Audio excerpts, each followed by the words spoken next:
오늘은 어느 때보다 조금 더 떨리는 것 같습니다. 여기 앉아 계신 성도님들은 잘 모르시겠지만 또 수요예배 설교 실시간으로 또 비대면 영상으로 들으시라고 문자를 3개나 보냈습니다. 이런 적이 없었는데 그래서 지금 실시간으로 더 많은 분들이 참여하실 줄 믿습니다. 그리고 여기 계신 우리 성도님들에게도 하나님께서 주신 더 큰 은혜가 있기를 기도함으로 시작하겠습니다. 지지난주와 지난주 우리 승민석 전도사님 또 양정규 전도사님의 설교를 통해 많은 은혜 받으신 줄 믿습니다. 저도 개인적으로 많은 도전과 위로를 받는 시간이었습니다. 먼저는 하나님의 말씀대로 살아간 이 히스기야의 일생을 통해 많은 도전을 받았습니다. 유다의 전후 왕 중에서 히스기야처럼 여호와를 의지한 왕이 없었다는 이 성경의 표현이 정말 적합한 왕이었습니다. 열왕기 기자는 히스기야 왕에 대해 총평하면서 이 히스기야는 여호와께 연합하여 그에게 떠나지 아니하였다라고 표현하였습니다. 이 여호와께 연합하였다는 표현은 정말 한치의 틈도 없이 이 하나님과 착 달라붙어 동행했다라는 표현입니다. 여호와께 연합하여 정말 친근히 따랐던 이 히스기야 왕, 나는 이처럼 여호와 하나님께 연합한 사람인지를 돌아보게 하는 시간이었습니다. 또한 하나님께서 함께 하신 이 히스기야의 일생을 통해 많은 위로 또한 받는 시간이었습니다. 왜냐하면 히스기야와 함께 하신 하나님은 오늘을 살아가는 우리와도 함께 하시는 하나님이시기 때문입니다. 강한 앗수르의 공격 앞에 두려워하며 기도하던 히스기야, 그는 두 눈으로 기적을 바라보게 됩니다. 여호와의 사자가 나타나 앗수르 왕의 진영에서 18만 5천 명이나 되는 군사를 무찔렀기 때문입니다. 이들은 모두 큰 용사와 대장과 또 지휘관들이었다라고 말씀하고 있습니다. 히스기야에게 은혜를 베풀어서 앗수르의 위협으로부터 지키시고 보호하신 하나님께서는 오늘도 동일하게 역사하셔서 하나님의 자녀된 우리 또한 지키시고 보호하십니다. 왜 이렇게 제가 지난 설교의 내용을 서두에 언급할까요? 바로 오늘 말씀이 지난 설교 말씀과 이어지는 히스기야에 대한 말씀이기 때문입니다. 오늘 우리가 살펴볼 이 열왕기하 20장의 말씀은 놀라운 믿음의 삶을 보여준 이 히스기야 왕의 마지막 모습을 우리에게 보여주고 있습니다. 남유다와 북이스라엘을 통치했던 수많은 왕들, 그 어느 누구도 하나님을 온전히 의지하는 모습을 보여주지 못했는데 히스기야는 이 어두운 시대에 등장한 정말 빛나는 혜성과도 같은 존재처럼 우리에게 다가왔습니다. 이러한 히스기야의 마지막 이 삶의 모습을 살펴보며 그의 마지막 삶의 모습은 어떠했는지, 또 오늘을 살아가는 우리는 어떠한 모습으로 살아야 하는지를 함께 살피시며 나아가는 귀한 시간 되길 축복합니다. 먼저 첫 번째로 우리는 고난의 때에 하나님께 기도해야 합니다. 강대국 앗수르의 위협에서 벗어난 히스기야, 이제 그의 삶은 태평성대를 누리며 하나님의 말씀으로 그 남유다를 잘 통치하는 일만 남아있는 것 같아 보였습니다. 하지만 고난은 전혀 생각하지 못한 때에 다가옵니다. 고난이 찾아올 것임을 알고 미리 준비한다면 얼마나 좋을까요? 그렇다면 고난을 미리미리 준비해서 정말 그 고난이 되지 않도록 할 수 있을 것입니다. 하지만 미리 예고하고 찾아오는 고난은 없는 것 같습니다. 히스기야도 마찬가지였습니다. 이제 막 앗수르의 위협을 벗어난 히스기야에게 또 하나의 고난이 찾아오고 맙니다. 바로 그의 몸에 죽음의 질병이 찾아온 것입니다. 열왕기하 20장 1절 말씀, 그때 히스기야가 병들어 죽게 되매 아모스의 아들 선지자 이사야가 그에게 나와서 그에게 이르되 여호와의 말씀이 너는 집을 정리하라, 내가 죽고 살지 못하리라 하셨나이다 라고 말씀합니다. 이 선지자 이사야를 통한 하나님의 말씀은 너무나도 단호합니다. 너의 병은 낫지 못할 것이다. 그러니 주변을 정리하라는 것입니다. 이사야서에서는 동일한 사건을 기록하며 이 히스기야에게 너는 집에 유언하라 라고 말씀합니다. 이제 너의 뒤를 이어 왕이 될 후계자를 세우며 남겨질 자들에게 마지막 말을 남겨두라라는 것입니다. 모든 위협에서 벗어나 이제 하나님을 위한 위대한 일을 할 수 있었던 이 히스기야인데 너무나도 갑작스럽게 그에게 거의 숨 돌릴 겨를조차 없이 죽음의 그림자가 다가오고 만 것입니다. 마치 파선한 배가 망망한 대해를 이리저리 헤매다가 가까스로 한 해안가에 닿게 되었는데 바로 죽음의 강도의 위험에 빠진 것 같은 연속된 고난이 그에게 찾아오게 된 것입니다. 이렇게 갑자기 찾아온 고난 앞에 히스기야가 제일 처음 행동했던 행동이 무엇이라고 성경에 기록하고 있습니까? 바로 기도입니다. 열왕기하 20장 2절 말씀, 히스기야가 낯을 벽으로 향하고 여호와께 기도하여 이르되 아멘.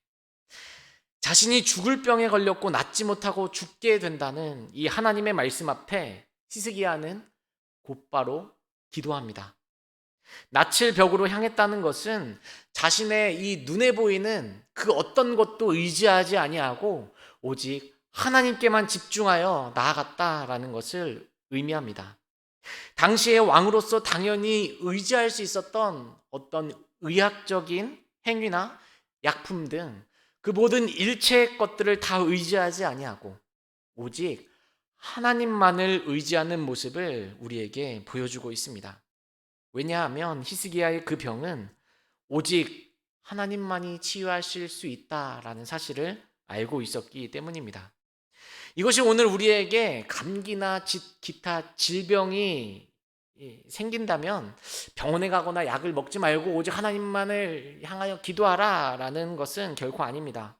오늘을 살아가는 우리에게는 하나님께서 깨닫게 해주신 의학 지식이 있습니다. 또 하나님께서 주신 지혜로 만든 각종 약품들이 있습니다. 하나님께서 허락하신 것을 하나님께 기도하며 잘 이용하는 것 또한 하나님을 신뢰하는 것과 같습니다. 히스기야가 걸린 병은 일반적인 질병과는 달랐습니다. 히스기야는 자신이 걸린 이 죽음의 질병을 주신 분이 하나님이시요 또 치료자도 하나님뿐임을 알았기에 오직 하나님께 엎드려 기도하기를 택한 것입니다. 말씀이 보여주는 히스기야의 삶을 통해 우리가 가장 크게 배울 수 있는 부분이 바로 이것입니다. 히스기야, 그는 바로 기도하는 자였다라는 것입니다. 히스기야는 바로 앞선 아수르와의 전투를 통해 전쟁에 이기고 지는 것은 군사의 많고 적음이 아니라 여호와 하나님께 달려 있음을 깨달았습니다.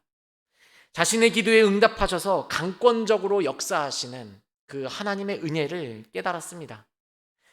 히스기야는 다시 한번 하나님께 전적으로 의지하며 기도하고 있는 것입니다. 하나님이시여 나를 고쳐주소서. 우리의 삶에도 히스기야가 당한 것처럼 고난이 연거푸 닥쳐올 때가 있습니다. 내가 감당할 수 없는 큰 문제와 재난이 계속 그치지 않고 일어날 때가 있습니다. 그러한 상황 속에서 오늘을 살아가는 우리는 어떻게 반응합니까? 고난당할 때에 기도하십니까? 야고보서 5장 13절 말씀은 우리에게 이렇게 말씀합니다. 너희 중에 고난당하는 자가 있느냐? 그는 기도할 것이요. 즐거워하는 자가 있느냐? 그는 찬송할지니라. 아멘. 고난의 때를 잘 이기는 방법은 모든 것을 하나님께 맡기고 기도하는 것입니다. 내가 고민하고 스트레스 받는다고 해서 고난의 그 근본 원인을 결코 해결할 수 없습니다. 다른 사람에게 부탁하고 의뢰한다고 해서 그것이 정말 시원하고 간결하게 해결될 수 없습니다. 뻥 뚫린 8차선 도로처럼 모든 고난의 문제가 시원하게 해결될 수 있는 것, 그것은 하나님께서 개입하시고 해결해 주셔야만 가능합니다. 그렇기에 기도에 답이 있습니다. 그렇기에 기도에 능력이 있습니다. 또한 우리가 고난 가운데 기도할 수 있는 이유는 무엇입니까? 바로 하나님께서는 신실하시고 하나님께서는 자비가 풍성한 우리의 아버지 되시기 때문입니다. 히스기야가 기도하고 있는 바를 한번 살펴보길 원합니다. 오늘 말씀 20장 3절 말씀입니다. 여호와여 구하오니 내가 진실과 전심으로 주 앞에 행하며 주께서 보시기에 선하게 행한 것을 기억하옵소서 하고 히스기야가 심히 통곡하더라. 히스기야의 기도 내용을 보면 하나님, 내가 정말 이렇게 하나님 앞에서 진실과 전심으로 하나님 행한 것 아시지 않습니까? 그러니 나를 살려주세요 라고 이렇게 들릴 수 있습니다. 하지만 히스기야의 기도는 이런 공로주의적인 기도가 결코 아닙니다. 자신을 높이는 기도도 결코 아닙니다. 오히려 하나님의 신실한 언약에 기반한 기도다라고 해야 맞습니다. 히스기야는 공의로우시고 신실하시며 자비가 풍성하신 이 하나님께 기도하고 있습니다. 또한 이 하나님께서 다윗에게 언약하신 것처럼 자기 자신에게 은혜를 베풀어 달라는 간구를 올려드리고 있는 것입니다. 이것은 자신뿐만 아니라 자신을 바라보는 모든 자들을 위한 기도가 됩니다. 하나님은 하나님의 백성에게 은혜를 베푸시는 좋으신 하나님이라는 것을 이 일을 통해, 나를 고쳐주시는 이 일을 통해 이 일을 바라보는 모든 자들이 알게 해달라는 간구와도 같기 때문입니다. 이것은 하나님께서 이사야에게 말씀하신 그 말씀의 내용을 살펴보면 우리가 알 수 있습니다. 오늘 읽어본 6절 말씀입니다. 내가 내 날에 15년을 더할 것이며 내가 너와 이 성을 아수르 왕의 손에서 구원하고 내가 나를 위하고 또 내 종 다윗을 위함으로 이 성을 보호하리라 하셨더라. 아멘. 이 말씀의 핵심, 하나님께서 이사야 선지자에게 히스기야로 하여금 알게 하라 라고 말씀하신 이 말씀의 핵심은 내가 나를 위하여, 곧 하나님께서 하나님 자신을 위하여 히스기야를 낫게 해줄 것이다 라는 것입니다. 또 한 가지는 내가 내 종 다윗을 위하여 내가 그에게 언약한 대로 히스기야 너를 낫게 해주겠다라는 것입니다. 히스기야 개인에 집중하는 것이 아니라 하나님께서는 더 고차원적인 것, 하나님의 영광을 위하여 하나님께서 다윗과 언약하신 그 언약으로 인하여 히스기야에게 은혜를 베푸시겠다라고 말씀하시는 것입니다. 시편 말씀에서도 이와 비슷한 말씀이 등장합니다. 고난당한 자가 하나님께 기도하는 내용을 담고 있는 시편입니다. 시편 102편 1절부터 2절 말씀입니다. 여호와여 내 기도를 들으시고 나의 부르짖음을 주께 상달하게 하소서. 나의 괴로운 날에 주의 얼굴을 내게서 숨기지 마소서. 주의 귀를 내게 기울이사 내가 부르짖는 날에 속히 내게 응답하소서. 이 시편 102편의 이 시제어, 이 표제어는 고난당한 자가 마음이 상하여 그의 근심을 여호와 앞에 토로하는 기도다라고 붙이고 있습니다. 고난당한 자가 정말 그 마음이 상한 것을 하나님 앞에 있는 그대로 기도하는 그 기도의 내용을 담고 있다라는 것입니다. 이 시편의 기자가 이처럼 자신의 기도가 하나님께 상달되고 이루어짐으로 어디까지 바라보고 있는지 아십니까? 그 뒤에 있는 시편 102편 17절부터 18절까지의 내용을 살펴보면 이렇습니다. 여호와께서 빈궁한 자의 기도를 돌아보시며 그들의 기도를 멸시하지 아니하셨도다. 이 일이 장래 세대를 위하여 기록되리니 창조함을 받을 백성이 여호와를 찬양하리로다. 아멘. 시편의 기자는 자신의 고난의 때가 지나가는 것만으로 하나님께 간구하고 있지 않습니다. 하나님께서 이 일을 행하심으로 창조함을 받을 백성, 곧 이 세대와 오고 오는 세대의 모든 열방이 하나님을 찬양하는 것을 바라보며 기도합니다. 고난당할 때의 우리의 기도도 이와 같아야 할 줄 믿습니다. 하나님의 언약의 말씀에 근거한 기도를 해야 합니다. 나의 고난만 해결되고 지나가는 것을 간구하며 나아가는 것이 아니라 이 일을 통해 하나님께서 영광 받으시고 하나님의 자비하심과 은혜 베푸심을 이 일을 통하여 온 백성이 예수 그리스도를 알지 못하고 하나님을 알지 못하는 백성들이 알게 하여 달라는 선교적인 기도로 나아가야 하는 것입니다. 하나님께서는 이러한 히스기야의 기도에 즉각 응답해 주십니다. 오늘 읽은 말씀 4절 말씀입니다. 이사야가 성읍 가운데까지도 이르기 전에 여호와의 말씀이 그에게 임하여 이르시되, 이사야가 히스기야에게 하나님의 말씀을 전하고 돌아가고 있을 그때 하나님께서는 히스기야의 기도를 들으시고 이사야에게 하나님의 뜻을 말씀해 주십니다. 바로 3일 만에 여호와의 성전에 올라갈 것이라는 말씀을 해 주십니다. 3일 만에 이것은 정말 짧은 시간 안에 그 죽을 병, 아무도 그 누구도 고치지 못할 병이 정말 짧은 이 3일 만에 고침을 받는다라는 말씀입니다. 그리고 성전에 올라갈 것이다. 이 거룩한 성전은 질병이 있는 사람으로서는 결코 갈 수 없는 곳이었습니다. 그런데 정말 온전하게 깨끗하게 나아서 3일 만에 여호와의 성전에 올라갈 것이다 라고 말씀하신 것입니다. 그리고 하나님께서는 히스기야의 생명을 15년이나 더 연장해 주시겠다라고 말씀해 주십니다. 죽을 병에 걸려 얼마 살지 못할 것 같았는데 보너스 인생을 15년이나 더 허락하시는 하나님의 은혜를 살펴볼 수 있습니다. 그리고 이 일을 분명히 알게 하시기 위해 하나님께서는 기적을 보여주셨습니다. 해시계의 그림자가 10도나 뒤로 물러가게 해주신 것입니다. 이 지구가 태양 주위를 공전한 이래로 거꾸로 이 나아가던 방향에서 거꾸로 나아갔던 적은 이때가 처음이자 마지막일 것입니다. 왜냐하면 성경 그 어느 기록을 찾아봐도 해가 멈췄다라는 기록은 있지 해가 뒤로 넘어갔다라는 기록은 찾아볼 수 없기 때문입니다. 이 모든 기적은 어디로부터 시작되었습니까? 바로 히스기야의 기도로부터 시작되었습니다. 히스기야가 질병의 고난 가운데서 다른 어떤 것을 의지했거나 기도하지 않고 지나갔다면 하나님의 말씀대로 수일 내에 죽음을 맞이했을 것입니다.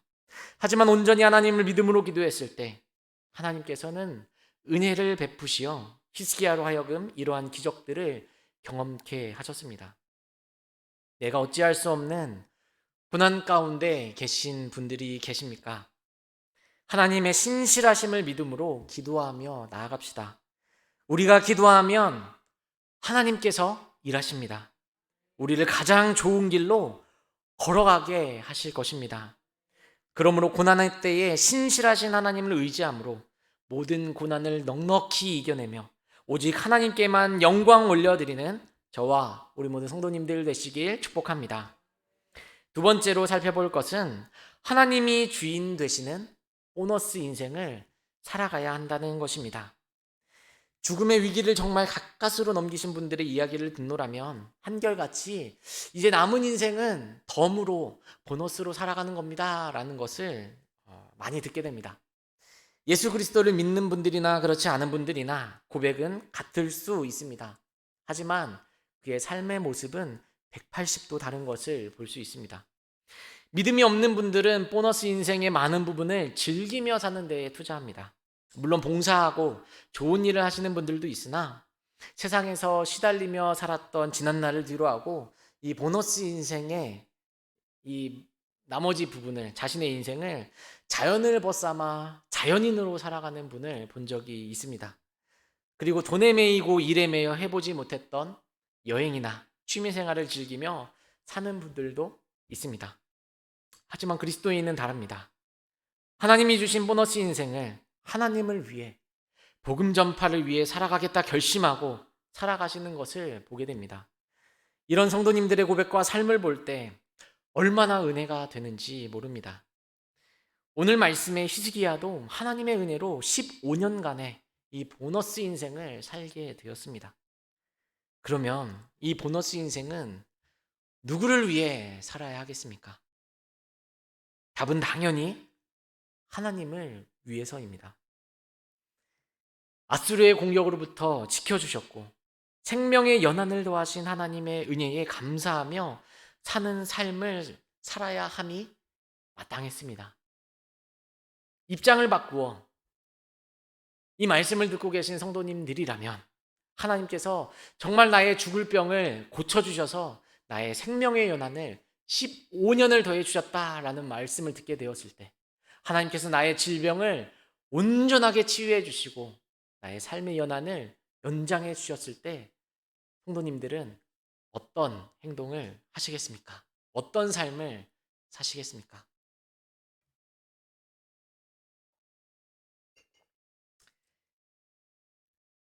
하나님의 은혜로 보너스 15년의 인생을 살게 된 히스기야. 그는 그만 교만의 죄에 빠지고 맙니다. 역대하 32장 25절 말씀입니다. 히스기야가 마음이 교만하여 그 받은 은혜를 보답하지 아니하므로 진노가 그와 유다와 예루살렘에 내리게 되었더니. 히스기야가 보인 교만한 행동이 무엇이었는지는 말씀에서 찾아볼 수 있습니다. 이 바벨론에서 히스기야 왕이 병들었다는 소식을 듣고 편지와 각종 예물을 들려 사신을 보내게 됩니다. 이 얼마나 좋은 기회입니까? 그 누구도 고치지 못하는 죽음의 병을 하나님께서 고쳐주셨음을 그들로 하여금 그 먼 이방에서 온 그 바벨론 사신들에게 알게 하며 그들에게 전능하신 하나님을 선포할 수 있는 정말 가장 좋은 기회였습니다.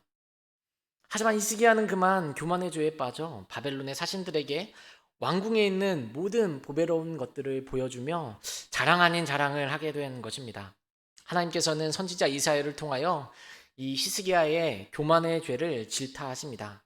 이사야 39장 6절 말씀에 보라, 날이 이르리니 내 집에 있는 모든 소유와 내 조상들이 오늘까지 쌓아둔 것이 모두 바벨론으로 옮긴 바 되고 남을 것이 없으리라, 여호와의 말이니라 라고 말씀합니다.